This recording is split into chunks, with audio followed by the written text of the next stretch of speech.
A strange sight today at the Supreme Court in Pakistan's capital. A half dozen or so people hold up photographs of relatives they say have been abducted by the Pakistan Intelligence Agency. Amina Masood works with a human rights group in Pakistan. She says her husband was abducted by Inter-Services Intelligence Agency, or ISI. Masood hasn't heard from him in 2 years. I still don't know because our government is into this, that they are randomly picking up religious-minded people, bearded people, and they just don't show up on any court of law. They don't tell anybody what crime they have done. Pakistan's Human Rights Commission has counted 400 of these cases in the past few years, but it estimates hundreds, if not thousands more people have been snatched.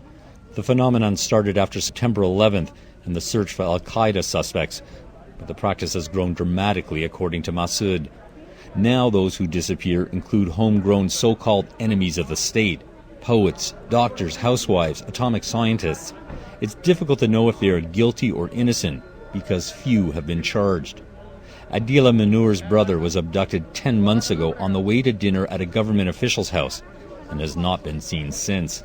Manur and her father, a dentist working in Toronto, say no charges have been laid, and she has been allowed only to see him once since his arrest. And he's in a very bad condition. He's totally mentally and physically tortured, and he's not the same person that I knew. Some cases are more public than others, like that of Shakil Ahmed Torabi, the editor-in-chief of the South Asia news agency.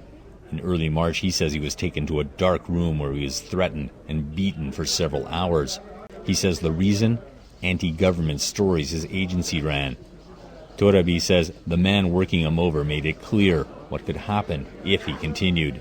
He said, do you know in Pakistan how many missing people are there? I know. He said, do you like your name in that list? Torabi didn't stop, and his nightmare continued last week when a car cut him off and 2 men got out in the capital. And they rushed to my car and put me on the side of the road. They punched me here and they kicked me in my this area and my groins. He said, why you issue that news item? And why you issued news item against Mr. Musharraf? Amina Masood and others searching for their relatives say the abductions have to stop. They are hoping the courts will close the secret cells Pakistan is thought to maintain since 9/11. But until then, people like Masood can do nothing but wait for any news they can get. I don't have any contact with my husband. I've never heard his voice for the last 2 years.